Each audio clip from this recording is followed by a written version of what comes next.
기본기 수업입니다. 기본기 수업 우리 지난번에 전승된 가르침 가운데에서 10지연기, 12연기 이 공부를 하는 중이었어요. 그래서 10지연기에 대한 좀 구체적인 설명을 마지막 수업으로 했고, 원래는 이제 그 이어지는 수업으로 12연기의 나머지 부분, 어떻게 10지연기에 무명과 행이 더해지면서 12연기가 될까 하는 부분을 설명하기로 했는데, 형편상 좀 장기간 수업을 쉬다 보니까 지금 그 연결을 다시 해나가는 일이 좀 시간적으로 적절치 않아 보여요. 이전에 우리가 공부를 좀 했던 부분이기도 하고, 나중에 또 적절한 때에 10지연기에 이어지는 12연기 다시 완성하기로 하고요. 오늘은 12연기를 했다 치고 그 다음 단계로 교재를 좀 넘어가 보도록 하겠습니다. 자,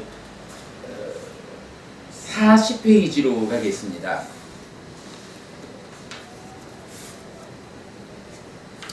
자, 40페이지에 4. 이외의 전승된 가르침이라고 되었거든요.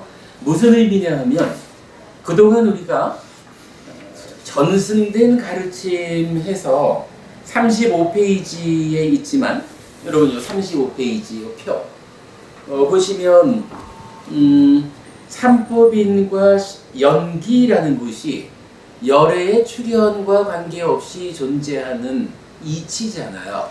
그거를 팔정도라는 방법을 수단으로 해서 발견했다라는 거 깨달음이죠. 그리고는 그 깨달은 상태에서 많은 사람들을 위해서 삶의 방법을 제시했다라는 것이 칠불통계로 나타나고 있거든요.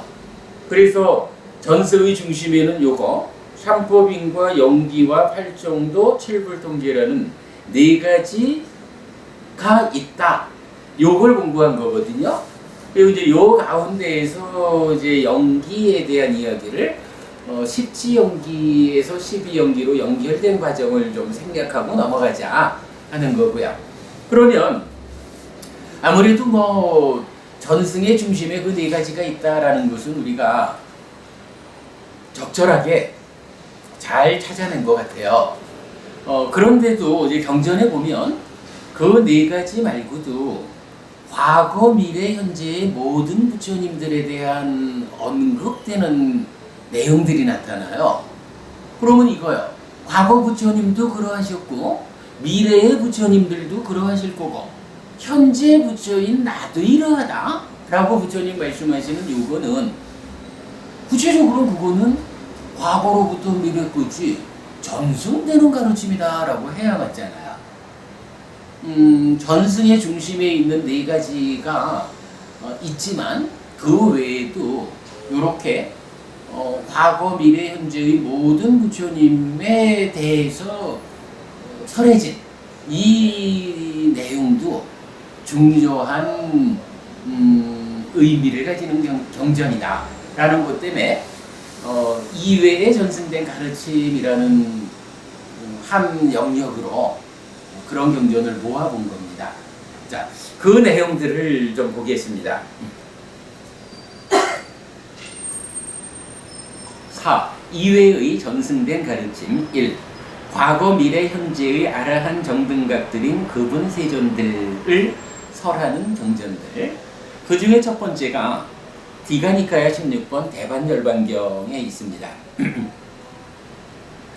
사념처로서 5가지 장애를 제거하고 지혜를 강화하고 마음의 오염원들을 약화하고 사념처에 잘 확립된 마음으로 칠각지를 있는 그대로 닦아서 위없는 바른 깨달음을 완전하게 깨달음이라고 내용을 요약해 놨는데, 사실은 이제 이 부분은 수정이 좀 돼야 됩니다.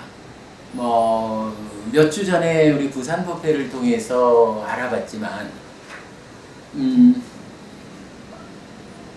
요 내용과 관련해 가지고 그 동의가 빨리 원어로 동일하게 나타나는 여러 경전들에 대해서 국내에서의 번역도 그렇고 해외에서 영어로 번역된 이러한 번역본들을 전체적으로 비교를 해보니까 빨리어로는 동일한 표현인데 두 가지 형식으로 다르게 번역이 된 것을 발견했어요. 그래서 그 부분을 하나의 통일된 번역을 해야겠다라고 우리 법회에서 이제 통일을 했거든요. 조금 이따가 설명드리겠지만 지금 여기 요약해 놓은 요 부분은 하나의 원전을 다르게 번역하는 가운데 요거는 잘못 번역된, 잘못 해석된 내용을 따라서 제가 요약을 해 놓은 것 같아요. 요거 조금 이따 수정해 드리겠습니다. 자, 경전 직접 보겠습니다.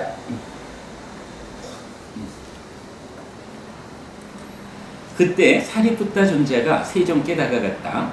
가서는 세존께 절을 올리고 한곁에 앉았다. 한곁에 앉아서 사리푸타 존자는 세존께 이렇게 말씀드렸다. 대덕이시여, 저는 세존께 이러한 청정한 믿음, 아주 정확함이 있습니다.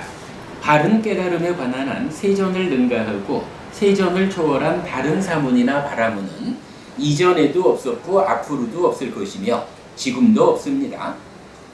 사리푸타여, 그대는 대덕이시여, 저는 세존께 이러한 청정한 믿음이 있습니다. 바른 깨달음에 관한 한 세존을 능가하고 세존을 초월한 다른 사문이나 바라문은 이전에도 없었고 앞으로도 없을 것이며 지금도 없습니다. 라고 이처럼 숭고하게 황소 같은 목소리로 말을 하고 확신에 찬 사자우를 토하는구나. 사리푸타여, 그러면 그대는 그분 세존들께서는 이러한 계를 가지신 분들이셨다. 그분 세존들께서는 이러한 법을 가지신 분들이셨다. 그분 세존들께서는 이러한 지혜를 가진 분들이셨다. 그분 세존들께서는 이러한 머금을 가지신 분들이었다. 그분 세존들께서는 이러한 해탈을 성취한 분들이셨다라고 과거에 아라한 정등각이었던 모든 세존들을 마음으로 마음을 이해해서 알았는가? 아닙니다. 대덕이시여. 사리푸타여, 그러면 그대는 그분 세존들께서는 이러한 계를 가질 분들이실 것이다. 그분 세존들께서는 이러한 법을 가질 분들이실 것이다. 그분 세존들께서는 이러한 지혜를 가질 분들이실 것이다. 그분 세존들께서는 이러한 머금을 가질 분들이실 것이다. 그분 세존들께서는 이러한 해탈을 성취할 분들이실 것이다. 라고 미래의 아라한 정등각이 되실 모든 세존들을 마음으로 마음을 이해하여 알았는가? 아닙니다. 대덕이시여. 사리푸타여, 그러면 그대는 세존께서는 이러한 길을 가지신 분이다. 세존께서는 이러한 법을 가지신 분이다. 세존께서는 이러한 지혜를 가지신 분이다. 세존께서는 이러한 머금을 가지신 분이다. 세존께서는 이러한 해탈을 성취한 분이시다. 라고 현재의 아라한 정등각인 나를 마음으로 마음을 통하여 알았는가? 아닙니다. 대덕이시여. 사리푸타여, 그렇다면 참으로 그대에게는 과거와 미래와 현재의 아라한 정등각들에 대해서 마음을 아는 알미 없다. 사리푸타여, 그런데 어떻게 그대는 대덕이시여, 저는 세존께 이러한 청정한 믿음, 아주 정확함이 있습니다. 바른 깨달음에 관한 한 세존을 능가하고 세존을 초월한 다른 사문이나 바라문은 이전에도 없었고 앞으로도 없을 것이며 지금도 없습니다. 라고 이처럼 숭고하게 황소 같은 목소리로 말을 하고 확신에 찬 사자우를 토하는가? 라고 했어요. 이런 이야기입니다. 기본적으로 이제 사리푸타 존자가 부처님한테 가서 저는 부처님에 대해서 아주 청정한 믿음, 아주 정확하게 부처님을 압니다. 그래서 바른 깨달음에 관한 한 부처님을 능가할 사람은 과거, 미래, 현재에 없습니다. 라고 딱 보고를 한 거죠. 그랬더니 부처님께서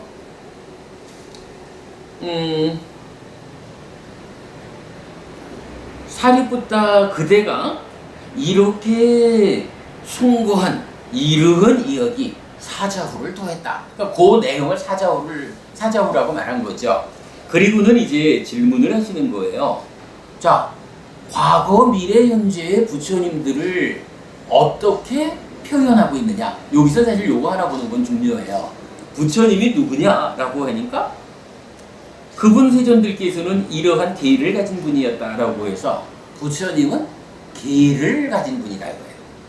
그리고 두 번째가 이러한 법을 가진 분이다. 계와 법. 이어가지고 이러한 지혜를 가진 분이다. 라고 말하고 있어요. 그리고는 다시 이어가지고 이러한 머문.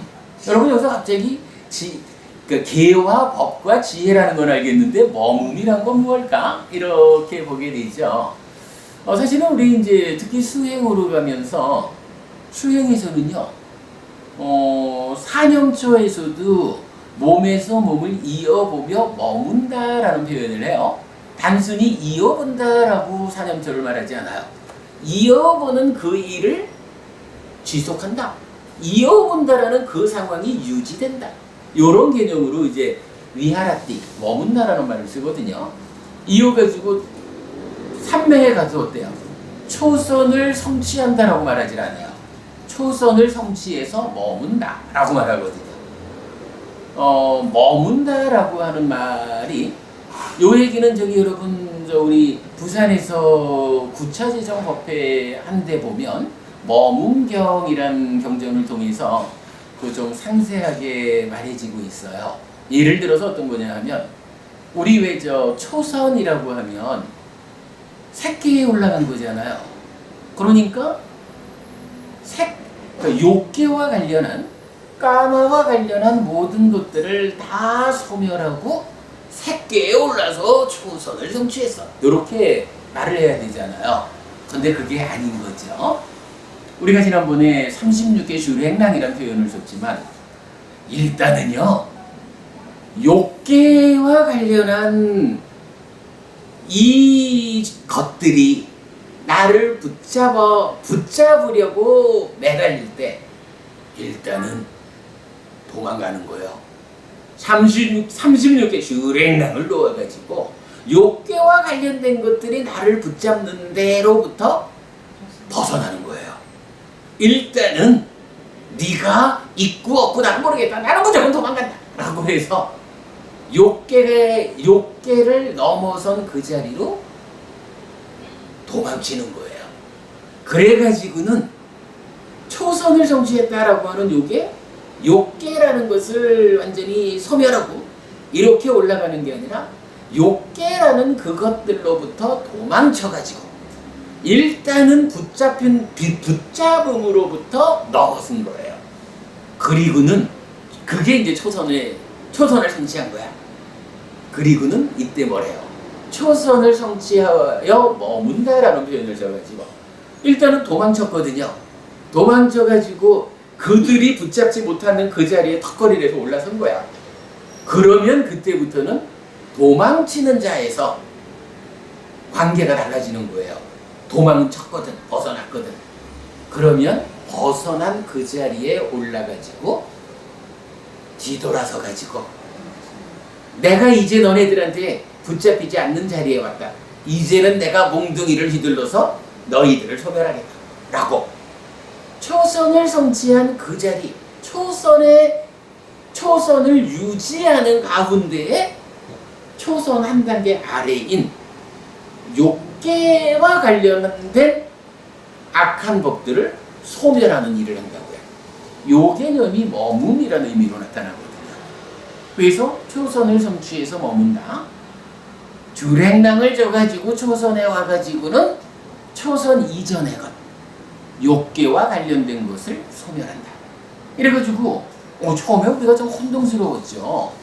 까마라고 하는 것을 까마찬다라고 하는 이거를 소멸하고 초선에 가는 줄 알았는데 그게 아닌 거예요. 초선에 들어 머무는 가운데 까마찬다를 소멸하잖아요. 요 개념을 이해하는 일이 참 중요한 포인트인데 아마도 그런 어떠한 상태를 성취해가지고 그 상태를 유지하면서 어떤 일을 하는 근데 여기서 이제 부처님 같으면 할 일이 없이 다 완성이 된 거죠. 그렇다면은 부처가 깨달았다라고 하는 그 상태가 유지되는 요런 것을 이제 머쭅이라고 말했겠죠. 머쭅이라는 말로 오늘 우리가 중요하게 보는 거는 부처님을 설명하는데 계와 법과 지혜에 이어가지고 그러한 상태를 유지된다라는 요 머쭅이라는 말로 부처님을 표현하고 있다. 그리고 그러할 때에 해탈로서 완성되는 요 개념. 요거 이건 우리가 좀 잘 봐야 될 것 같아요. 특히 우리가 이제 수행의 마지막 자리를 말할 때 보면 염오의 상태를 유지하기 위해서 사마타로서 이탐하고 이탐된 상태를 유지하기 위해서 윗바사나로서 번뇌를 부수고 요런 개념들이 뭔가요? 한 단계 한 단계 머쭅의 과정 유지하기 위해서 이어지는 어떤 과정이 진행되는 그런 개념으로 머쭅이란 말을 이해할 수가 있겠고 그 끝에 이제 완전한 해탈을 하면 해탈로서는 이제 완성돼서 더 할 일이 없는 거죠. 뿌리 뽑았으니까. 네, 그렇게 그 부처님을 말하고 있다. 자, 다시 봅니다. 부처님이 어떤 분일까? 사자후를 토하는 내용. 그랬더니 계와 법과 지혜와 머쭅과 해탈을 성취한 분이 바로 부처님이다 라고 부처님을 정의해주고 있다.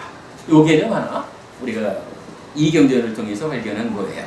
그리고는 이런 것이 과거의 부처님들도 그러했고 미래에 깨달을 부처님들도 그러할 것이고 현재 깨달은 자인 나도 그러하다고 사리푸타 그대가 사자후를 토했는데 어떠냐?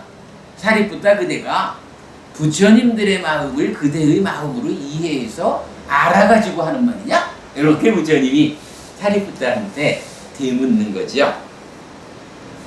그랬더니 이제 넘어가면 사리푸타가 답변을 하는 거예요. 세존이시여, 제게는 분명 과거와 미래와 현재의 아라한 정등각들의 마음을 아는 알미 없습니다. 마음에서 마음으로 알아가지고 그렇게 말하는 거냐? 이러니까 아니에요 부처님, 저는 그런 알면 없어요. 그렇게 말하는 거죠. 그러나 저는 법다운 추론으로 알았습니다. 대덕이여, 예를 들면 왕의 국경에 있는 도시는 깊은 해자와 튼튼한 성벽과 망루를 가지고 있고 하나의 대문을 가지고 있습니다. 거기서 지혜롭고 입지가 굳고 현명한 문지기가 모르는 자들을 제지하고 아는 자들만 들어가게 합니다. 그러나 그는 그 도시의 모든 통로를 다 순찰하면서 성벽의 이 음새와 갈라진 틈으로 고양이가 다니는 것까지는 보지 않습니다. 그에게 이런 생각이 들 것입니다. 이 도시로 들어오고 나가는 큰 생명체는 누구든 모두 이 대문으로 들어오고 나간다라고 세존이시여, 그와 마찬가지로 저는 법다운 추론으로 알았습니다. 이게 어떤 세세한 소소한 이런 부분까지는 제가 관심 갖고 보지 않더라도 어쨌든 부처라고 부르는 부처가 누굴까? 라고 한다면 부처는 이러한 분이여 라고 대문을 성을 들고 나는 모든 이렇게 이제 말을 하는 게 부처라고 하면 이러한 특성을 갖추어야만 부처라고 할 것입니다 라고 추론을 통해서 알았습니다. 그렇게 말을 하는 거죠. 자, 그러면서 이제 사실은 여기서 이 경전의 핵심적인 주제가 나타나요. 대덕이시여, 과거에 아라한 정등각인 모든 세존들께서는 5가지 장애들을 제거함으로써 마음의 오염원들을 지혜로서 무력하게 만든 자리에서 사념초에 잘 확립된 마음으로 칠각지를 있는 그대로 닦아서 위없는 바른 깨달음을 완전하게 깨달으셨습니다 라고요. 마찬가지로 미래의 부처님들도 그러하실 거고 현재 부처님이신 세존께서도 그러합니다 라고 답변을 하는 거죠. 여기에서 이제 이 이야기를 봐야 됩니다. 요게 원어상으로 어디냐 하면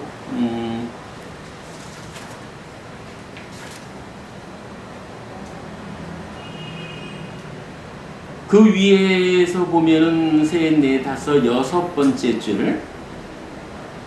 네, 여섯 번째 줄 보면 예때 반때 아헤숨 아띠 따 마타낭 아라한또 삼마 삼부따 사페때 바가와또 판자니와라네 바하야 제타소 우파킬레사 판야야 두팔리 까라네 자투수 사티파타네수 수파티티따 찌따 사타 보짱게 야타 부땅 바웨트와 아누따랑 삼마삼보딩 아비삼부찜수라고 된 부분이에요. 이제 그 중에서 보면 그 판자니와라네라는 부분이 있죠.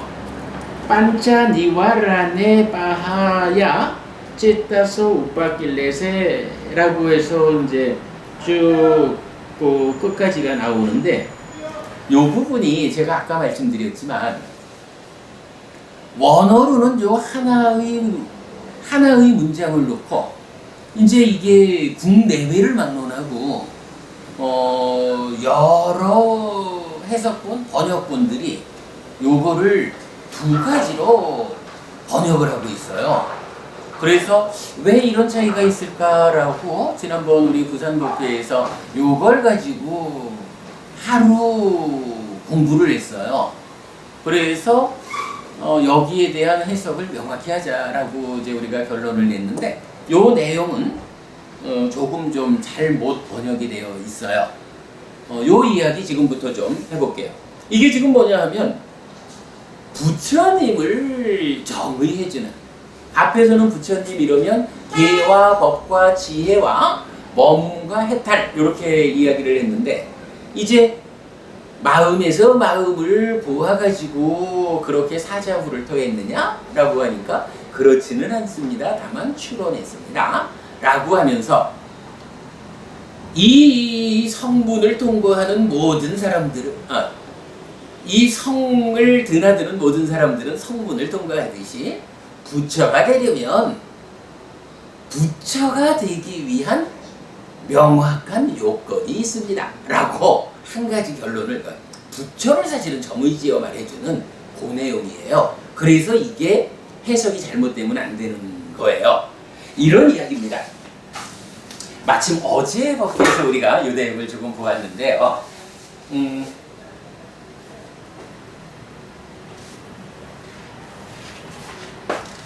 수행이 무엇일까? 라는 이야기를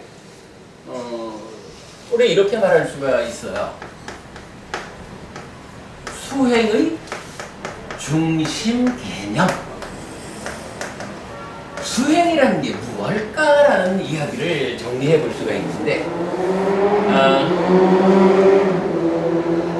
수행은요, 기본적으로 내 마음속이 어떤 상태로 되어 있을까? 라는 것부터 시작을 해요. 내 마음속이라는 것이 5가지 장애라는 것. 마음속이 장애로 가득 차 있으면 이건 그야말로 장애로운 삶을 사는 거예요. 기억도 못하고 마음이 지혜롭지 못해가지고 그냥 무지렁이처럼 사는 거지요. 그런가 하면 칠각지라고 말하는 거지만, 깨달음의 구성 요소 이렇게도 이제 번역을 하지만 하여간 깨달음과 관련한 마음 상태예요. 칠각지라는 게 있거든요. 이게요, 사람에 따라서는 장애가 쭉 밀고 나가가지고 온통 마음이라고는 5가지 장애로 가득 차가지고 깨달음과는 거리가 먼 참 중생의 삶에서도 참으로 피곤한 삶을 살게 되는 거예요. 그런가 하면 또 어떤 사람은 마음이 장애가 줄어들고 깨달음과 관련한 상태로 마음이 쫙 가득 차 있는 거예요. 그러면 그러한 깨달음으로 지향되는 그러한 삶이라는 것은 얼마나 밝고 자유롭고 그런 설명이었어요. 내 마음 상태를 장애라는 것과 각지라는 두 가지로 말을 해줘요. 이 중에 하여간 장애가 마음 공간을 많이 차지하고 있느냐? 장애가 줄어들어가지고 깨달음으로 지향되는 그러한 마음 상태가 많이 차지하고 있느냐? 이거에 따라서 이 사람이 어리석은 사람이냐, 현명한 사람이냐, 지혜로운 사람이냐, 이게 결정되는 거란 말이죠. 기본적으로 장애와 각지, 요 대응 관계가 수행의 중심이에요. 그러면 이렇게 말할 수 있는 거예요. 수행이라는 것의 1차적인 게 뭘까라고 하면 내 마음속을 5가지 장애를 제거함으로써 깨달음으로 지향되는 이 밝은 상태로 채워나가자. 요게 수행하는 거예요. 그런데 이제 여기에서 조금 전후 관계를 봐야 하는 필요가 생겨요. 전체적으로 보면 그 bod장과 상류다라고 해서 7각지를 중심 주제로 하는 상류다가 있어요. 거기에서 보면 요 장애라는 것과 각지가 대응하는 것이다 라는 것을 여러 경전을 통해서 말해줘요. 그러면요, 일단 이제 우리가 수행을 하자 하면 그렇다, 장애를 밀어내가지고 각지가 팽창한 고러한 마음 상태를 만들자, 요게 되는 거죠, 기본적인 개념이. 근데요, 여기서 또 좀 묘하게 나타나는 게, 문제는 각지라는 것이 장애를 밀어내는 일을 해주면 좋은데, 그러면 뭐 딴 게 필요 없잖아. 열심히 칠각지를 닦아가지고 장애를 밀어내면 되잖아. 근데 이 각지라고 하는 거는 역할이 좀 달라요. 그래가지고 각지가 장애를 밀어내는 일을 직접 못해요. 직접 못한다는 것은 누군가가 장애를 밀어내줘야 장애가 밀려나가는 만큼 각지는 아이고 내 자리가 생겼네 하고 팽창해가는 거겠죠. 그 개념을 필요로 해요. 이럴 때에 요 각지라고 하는 거는 그러면 장애를 밀어내는 일을 직접 하지 못한다라고 하면 각지 자체는 무슨 일을 하는 것일까? 라고 할 때 경전은 명과 해탈의 실현,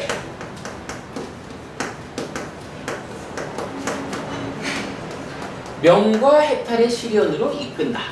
그러니까 나의 삶을 뭐 무명의 반대말이니까 이건 번뇌가 부수어지는 상태이죠. 그래서 해탈하는 요 명과 해탈이 실현된 상태로 내 삶이 이끌어가려면 어떻게 되어야 되느냐?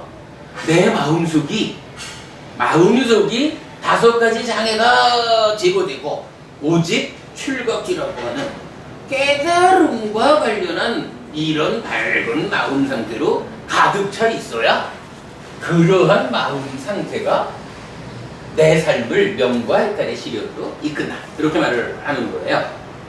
어쨌든 요게 사실은 수행이지요. 장애를 제거함으로써 각지가 팽창해가지고 팽창된 각지가 내 삶을 명과 해탈로 이끈다. 요것이 수행이다. 이렇게 보면 돼요. 근데 여기에 이제 이론적으로 보면 한 가지가 부족하죠. 누군가가 각지가 직접 하지 못하는 장애를 밀어내는 일을 해줘야 되죠. 자, 그것과 관련해가지고 이제 요 해석의 문제가 나와요. 이제 경전들은 요 장애가 무엇냐라고 정의하는데, 장애 이렇게 말을 해줘요. 첫째로 이 장애는 마음의 오염원이에요.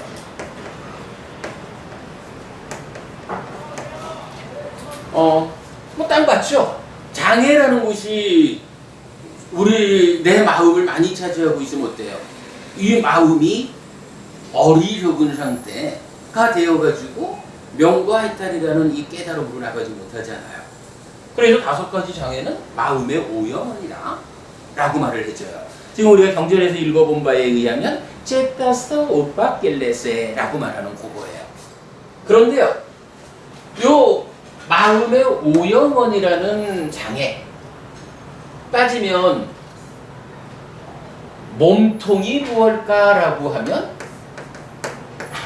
그 몸통은 마음의 오염원이에요. 요 마음의 오염원을 뭐라고 부를까라고 하면 장애라고 불러. 요거 최상용이라는 말을 쓰죠. 그러면 마음의 오염원 이래가지고 5가지 장애라고 불리는 요것이 하는 역할은 무엇일까라고 하면 그게 이게 중심 개념이죠. 지혜를 무력화시키는 일을 하는 거예요. 이게 5가지 장애의 용도예요. 최상용이라고 이렇게 이해를 할 수가 있죠.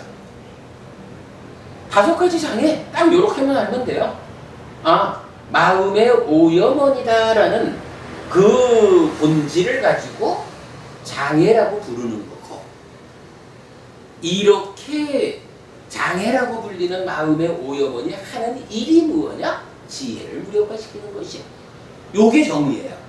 그리고는 이제 요거를 부르는 말이 있죠. 지혜를 무력화한다라는 이것 때문에 이제 경전에서는 유익함 덩어리 경에서는 이 5가지 장애를 그러함으로 전적으로 해로움 덩어리라고 불러요. 전적으로 해로움 덩어리라고 불리는 지혜를 무력화시키는 마음의 오염원인 장애가 내 마음을 가득 채우고 있으면 삶은 어리석음으로 중생의 삶으로, 더 낮은 중생의 삶으로 나아가고 명과 해탈의 시련으로 가는 것은 꿈꾸지 못하는, 이렇게 되는 거죠. 그러다 보니까 5가지 장애는 전적으로 해로움 덩어리예요. 그러면 이제 수행이라는 것은 또 어떻게 되겠어요? 수행에서는 결국 전적으로 해로움 덩어리인 5가지 장애를 요거를 밀어냄으로써 마음을 각지로 채우는 고의를 해주는 무언가가 있어야 되겠죠. 그거를 이제 전적으로 해로움 덩어리의 상대 개념으로 전적으로 유익함 덩어리라는 말이 나타나요. 그래서 요 이야기를 하는 경전이 사띠상류따의 유익함 덩어리 경이에요. 그리고는 그 경에서 전적으로 유익함 덩어리란 무엇일까라고 하면 사념처라는 것이 있다라고 말을 해줘요.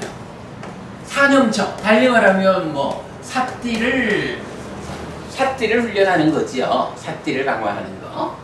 삿띠를 강화해가지고 삿띠라고 하는 마음을 놓아서 삶을 향상으로 이끄는 이 기능이, 그죠? 이 기능이 삶을 향상으로 이끌어주는 거죠. 그럴 때 사념처가 전적으로 유익함 덩어리여서 전적으로 해로움 덩어리를 제거하는 것이다. 이렇게 되면 사념처가 무슨 일을 하는 건지가 나타나죠. 결국 아까 여기서 각지 자체는 명과 해탈의 시련으로 이끄는 이 일을 하지 장애를 밀쳐내는 이 일을 못한단 말이에요. 누가 이 일을 해가지고 각지를 팽창시킴으로써 삶을 명과 해탈로 이끌까 하는데, 여기에 대한 답이 바로 전적으로 해로움 덩어리를 제거하는 것으로의 전적으로 유익함 덩어리인 사념처라고 수행의 중심 개념에 남아있는 한 가지 자리를 채워주는 거죠. 그럼 결국 이제 수행은 어떻게 얘기가 되나요? 사념처를 통해서 5가지 장애를 밀어내면 칠각지가 그 공간을 채우면서, 달리 말하면 내 마음 공간이 장애 없음의 상태, 칠각지가 가득 찬 깨달음으로 나아가는 이러한 밝음으로 가득 찬 상태가 되면 그 칠각지는 명과 해탈의 시련으로 내 삶을 이끈다. 따지고 보면 요게 수행의 모든 것이죠. 근데 이제 여기에서 그래도 한 가지 좀 더 봐줘야 되는 거는 있죠. 사념처가 뭐 하는 곳이냐라고 하니까 다섯 가지 장애를 밀어내는 거거든. 그러면 마음의 오염원인 다섯 가지 장애를 밀어낸다라고 하는 요 얘기는 뭐예요? 장애라는 것이 하는 일이 무엇일까라고 보니까 지혜를 무력화하는 거였거든. 그러니까 여기서 사념처에 의해서 삽지라는 개념이 수행의 개념에 들어왔잖아요. 그런데 내용을 보니까 어때요? 지혜를 무력화하는 장애가 밀려간다라는 요것에 의해 가지고 사념처, 삽지라는 것은 그대로 지혜를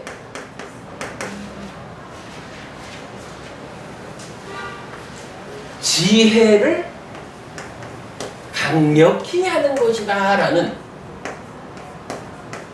실질적인 효과가 수반되어 나오는 거죠. 그래서 삿띠를 닦는 사념처 수행이 잘 진행되주면 그것으로 인해서 장애가 밀려나는 만큼 지혜가 힘이 있어지는구나. 그러면 이 칠각지라고 하는 요거는 어떻게 될까요? 장애가 밀려나가고 각지가 팽창한다라는 요 이야기는 그대로 이게 뭐예요?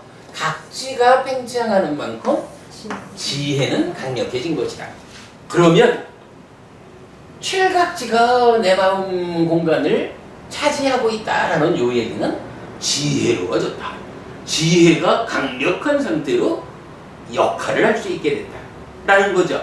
그러니까 결국은 칠각지라는 이름으로 지혜가 작용해가지고 명과 해탈의 실현으로 이끄는 요 일을 해주는 거겠죠. 그래가지고 어때요? 결국은 수행의 중심 개념이라는 게 장애와 각지와 명과 해탈의 실현 요 세 가지로 시작해가지고 누가 장애를 밀어내는가 라는 데서 사념처, 삿띠라고 하는 개념이 수행의 공간으로 들어오고 그것의 역할의 문제로 지혜라는 것이 또한 함께 들어오는 거죠. 우리가 어제 공부에서 봤지만 마음이라는 눈이 보는데 이 보는 일이 무엇을 필요로 해요? 삿띠라고 해서 눈을 뜨게 하는 기능의 도움을 받아야 되죠. 눈이 떠져야 보지요. 눈이 있다고 해서 보는 건 아니죠. 그런가 하면 빤냐, 지혜라는 건 뭐였나요? 아무리 눈이 있고 눈꺼풀을 들어 올려가지고 떴다라고 해도 암흑 속에서는 못 보잖아요. 빛이라고 하는 거, 이게 빤냐였었죠. 그래서 이렇게 사념처를 통해 가지고 삿띠가 힘이 있어지면서 장애가 밀려가고 각지가 팽창하는 만큼 지혜가 강력해진다라는 요 얘기는 뭐예요? 이제 명과 해탈의 실현으로 이끈다. 요거 경전에서 하는 말로는 지화견. 누가 알고 보느냐? 알고 보는 자에게 번뇌가 부수어진다. 이런 말을 하잖아요. 명과 해탈의 실현으로 이끈다라는 이게 그대로 번뇌를 부수는 거고, 번뇌를 부수려면 지화견 이래가지고 눈이라고 하는 요 부분이 사실은 함께 있는 개념이잖아요.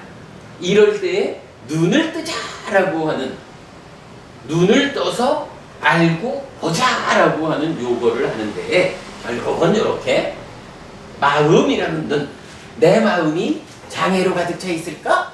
각지로 가득 차 있을까?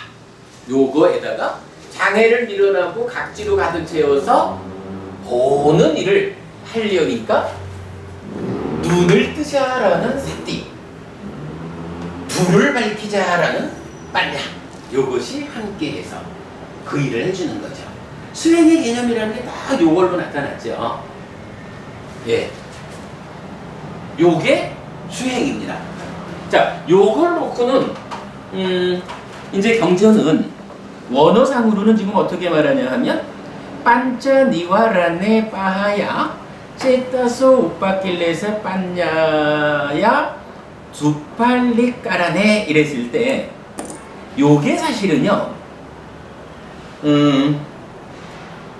빵자 니와란의 5가지 장애를 빠하야 버린다. 그리고는 이어가지고 찌따스 우빠길렛의 마음의 오염은 빤야야 두빠길란의 빤야를 무력화시킴. 요렇게 나와가지고 요거는 뒤에 있는 빤야를 무력화시키는 마음의 오염원이라는 게 앞에 있는 빤자 니와란의 5가지 장애를 수식해 주는 거예요. 그래서 마음의 오염원이고 5가지 장애를 마음의 오염원이고 지혜를 무력화시키는 5가지 장애를 버리고 그 다음에 짜뚜수 사티빠타네수 수빠티티따지따 사념처에 잘 확립된 마음 이렇게 나오는 거거든요. 근데 이제 요게 약간 어떻게 좀 참 그 세계적인 학자들도 왜 이런 부분에서 실수가 있었는지 모르겠는데 이거를 저도 요거 이제 제가 수정하기 전에 적은 거잖아요. 5가지 장애를 제거함으로써 마음의 오염원들을 지혜로서 무력하게 만든 자리에서 라고 해서 그러니까 5가지 장애를 수식하는 곳으로의 마음의 오염원이고 빤야를 무력하게 하는 요 이야기를 5가지 장애가 버려진 이후의 상황으로 그래가지고 전혀 거꾸로 부른 거잖아요. 5가지 장애가 버려지고 나면 마음의 오염원이라는 게 또 있어가지고 그거를 지혜로서 무력화시켰다. 요렇게 지금 해석이 되어 있는 거거든요. 그런데 수행의 중심 개념으로 보면 그 개념이 아닌 거예요. 수행은 오직 마음의 오염원이고 지혜를 무력화하는 요런 장애를 사념처로 밀어내고 사념처가 밀어냈다라는 것을 뭐라고 표현했냐 하면 사념처에 잘 확립된 찐딱 이렇게 말하고 있거든. 그 내용이죠. 근데 이거를 지금 여기 어디에도 지금 보면 장애를 제거하고 나서 지혜로서 마음의 오염원을 무력화시키고 그리고 사념처에 잘 확립된 마음으로 라고 이 중간에 그렇게 끼워낼 공간이 없는 거예요. 수행의 중심 개념에는. 그래서 이건 요걸 가지고 우리가 한 주 시간을 내 가지고 원어를 원어대로 의미를 분석해보고 그렇다면 국내외를 막론한 기존의 모든 번역들이 해석들이 어떤 점에서 실수를 했을까?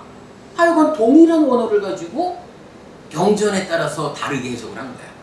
그래가지고 뭘 통일해주는 작업을 했어요. 그래서 요건 제가 바꿀 건데 통일된 결과는 이제 분명한 거야. 뒤에 있는 말은 5가지 장애를 수식해주는 말인 거예요. 그래가지고 마음의 오염원이고 지혜를 무력화하는 5가지 장애를 버리고 그 버리는 일을 누가 해요? 사념처가.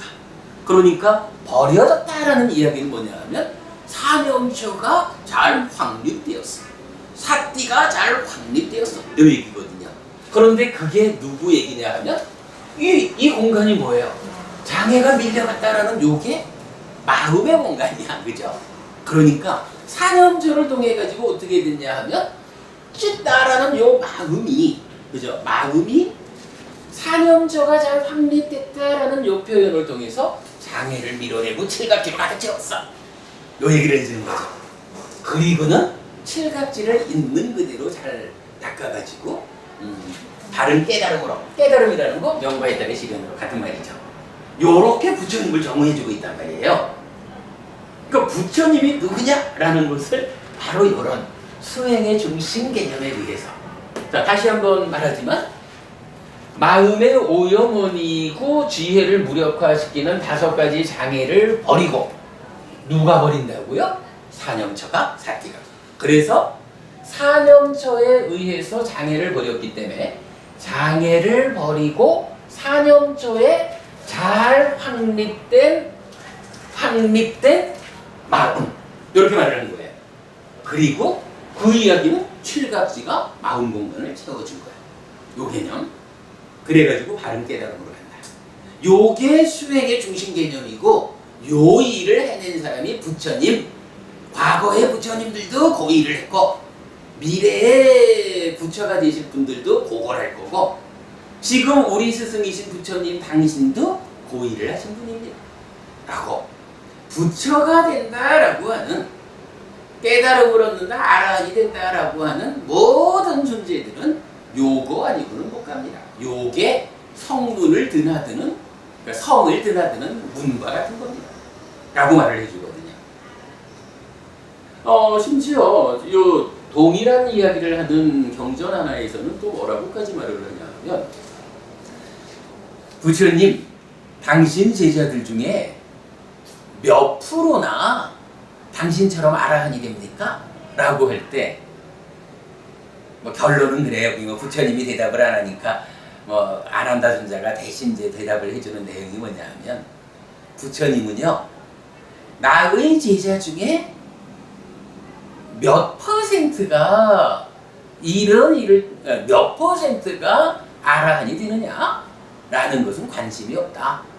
이게 조금 말이 조심스러워요. 부처님이 어찌 보면 부처님 생각에는 뭐 나의 제자 모두가 다 아라한이 되기를, 윤회에서 벗어나기를 이래야 하면 좋을 거잖아요. 근데 아니, 그렇게 말을 안 하는 거예요. 이게 뭐 서승내승 이런 부분과도 좀 연결해서 생각할 수 있겠지만, 부처님 생각은 그쪽에는 흥미 없다는 거예요.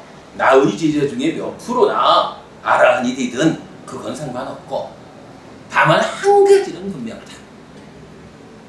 나의 제자로서 아라한을 실현하는 모든 제자들은 한 가지는 피해갈 수 없다. 요거. 모든 아라한이 되는 모든 제자들은 오직 마음의 오염원이어서 지혜를 무력화하는 5가지 장애를 버리고 사념초에 잘 확립된 마음으로 칠갑지를 있는 그대로 닦아서 명과 해탈의 실현, 바른 깨달음으로 나아가는 요 한 가지,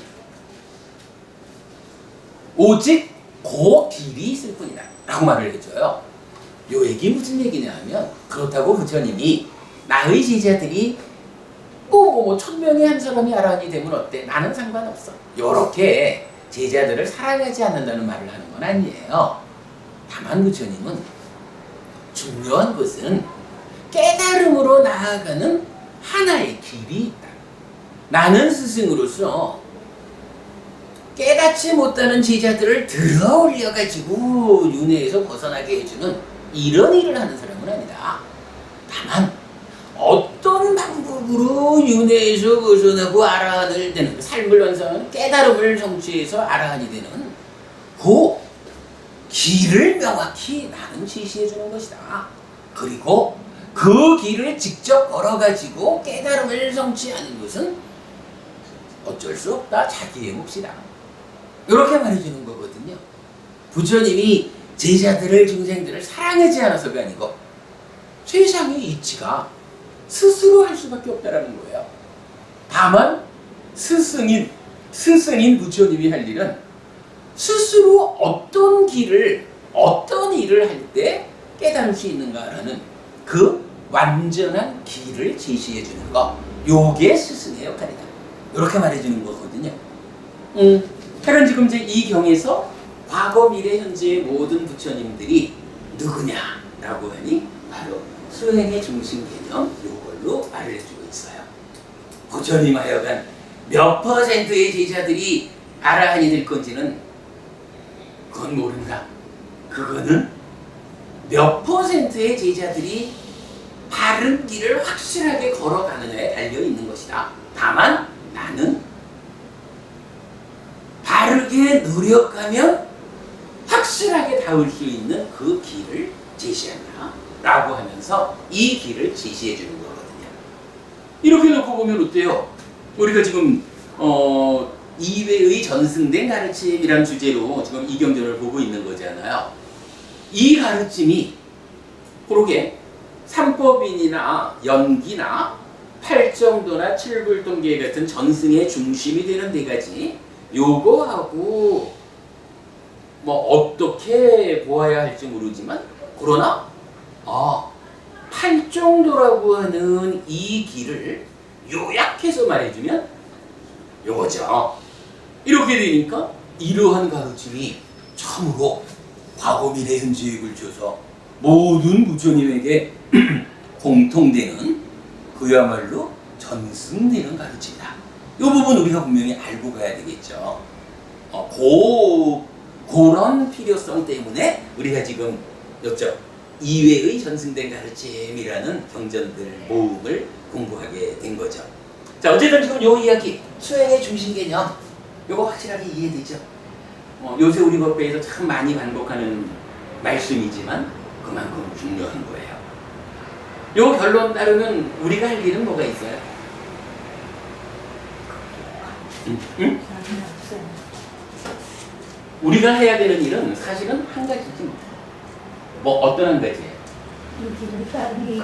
에이 그거 말고 이 길 중에 지금 우리가 해야 하는 일이 뭐냐? 실제로 할 일은 사념처로 그죠?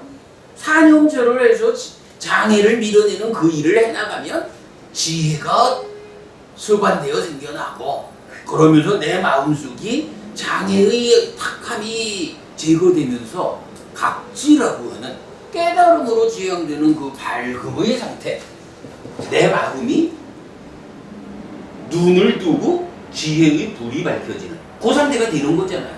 그러면 그때 명과 해탈의 실현으로 나아가는 2차적인 과정을 밟는 거죠. 어쨌든 지금 우리가 해야 되는 요거는 사념처라고 하는 이 길을 가는 거라고요. 타당하죠? 그러니까 어렵게 생각할 것도 없고 욕심부릴 것도 없고 지금 우리가 해야 되는 것은 가르침에 대해서 바르게 아는 위에서 사념처라고 하는 이 하나의 수행법을 닦아나가면 되는 것이다. 여러분 불교가 명확하지요. 딴 거 생각할 거 있나? 호흡을 잘 보는 그 일 하나를 우리가 실천해 나가면 된다. 이런 이야기가 되겠죠. 자, 그러면 이제 경전에 남아 있는 부분을 조금 더 보겠습니다.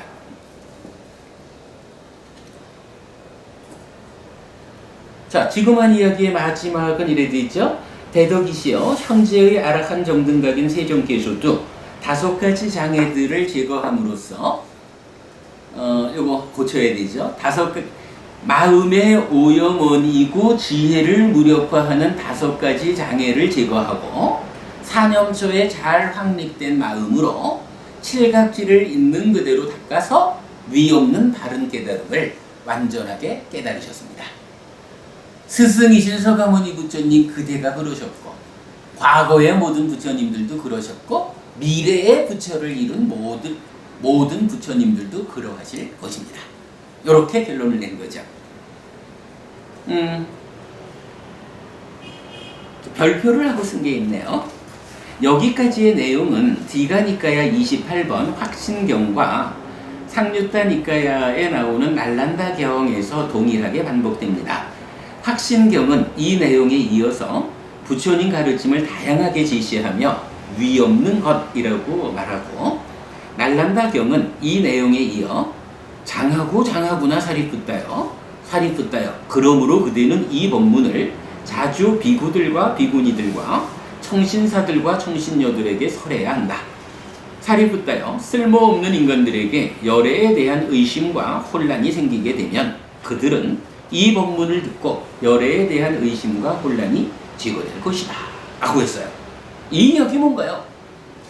어쨌든 바로 이 이야기 수행의 중심 개념을 명확히 해가지고 비구, 비구니, 우바세, 우바이들에게 자주 말해줘라. 자주 말해주면 가르침을 바르게 이해하지 못해가지고 불교 신자라고 하면서도 엉뚱한 삶을 살아가는 엉뚱한 방법으로 수행하는 이런 사람들에게 열애에 대한 의심과 혼란이 생겨날 건데 이런 가르침을 통해서 의심과 혼란이 제거되게 될 것이다. 내가 지금까지는 이러이러하게 어떤 방법으로 했는데 알고 보니까 이게 수행의 중심 개념 사념처로서 장애를 제거하는 그럼으로써 칠갑지가 팽창해서 명과에 따로 나가는 수행의 기본 틀에서 내가 어긋나게 수행을 하고 있었구나 라고 자기대로 의심과 혼란이라는 부분을 해소하게 된다 이거죠. 그러니까 우리가 지금 이렇게 말하고 있듯이 많은 사람들에게 이 법문을 전달해라 라고 부처님 말해주는 거예요. 자, 어쨌든 이제 마무리로 가볼게요. 세종께서는 거기 날란다에서 빠와리카의 망고숲에 머무셨다. 세종께서는 날란다에서 빠와리카의 망고숲에 머무시면서 많은 비구들에게 이러한 법에 관해 말씀을 하셨다. 그리고 법의 내용이 이렇게 나오죠. 이러한 것이 계다. 이러한 것이 삼매다. 이러한 것이 지혜다. 계를 완전히 닦아서 생긴 삼매는 큰 결실이 있고 큰 이익이 있다. 삼매를 완전히 닦아서 생긴 지혜는 큰 결실이 있고 큰 이익이 있다. 지혜를 완전히 닦아서 생긴 마음은 완전하게 번뇌들로부터 해탈하나니 소유의 번뇌, 존재의 번뇌, 무명의 번뇌다라고. 기본적으로 보면 계정해를 말하죠. 계정해인데 여기서 계라는 것을 우리 어떻게 봐야 되나요? 그죠. 아까 우리가 그 새출발법회에서 본 거지만 계라는 것을 그냥 불교 신자의 신행의 기준이 되는 5개가 있는가 하면 한 단계 높은 상태에서 말하는 수행자에게 적용되는 계를 어떻게 말해요? 삼매에 도움되는 계를 부족한다 이랬잖아요. 그러니까 여기서 지금 계를 완전히 닦아서 라는 요거는 뭐예요? 삼매에 도움이 되는, 삼매로 이끄는 계를 닦았다. 일생의 삶이 삼매로 나아가는 완전한 조건을 갖추었다. 요 얘기는 어때요? 사띠를 사실은 포함하고 있는 거죠. 그러면 계를 완전히 닦아서 생긴 삼매는 결실이 크고 이익이 크다. 그리고 이 삼매라는 것이 삼매를 닦음으로 인해서 지혜가 생겨난다.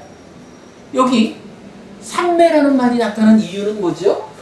여기요. 사념처를 통해서 사띠를 강화하는 이 일을 하다 보면 어때요? 사념처에 의해서 처음 나타나는 성과가 뭐예요? 초선제이선 뭐 이런 삼매를 얻잖아요.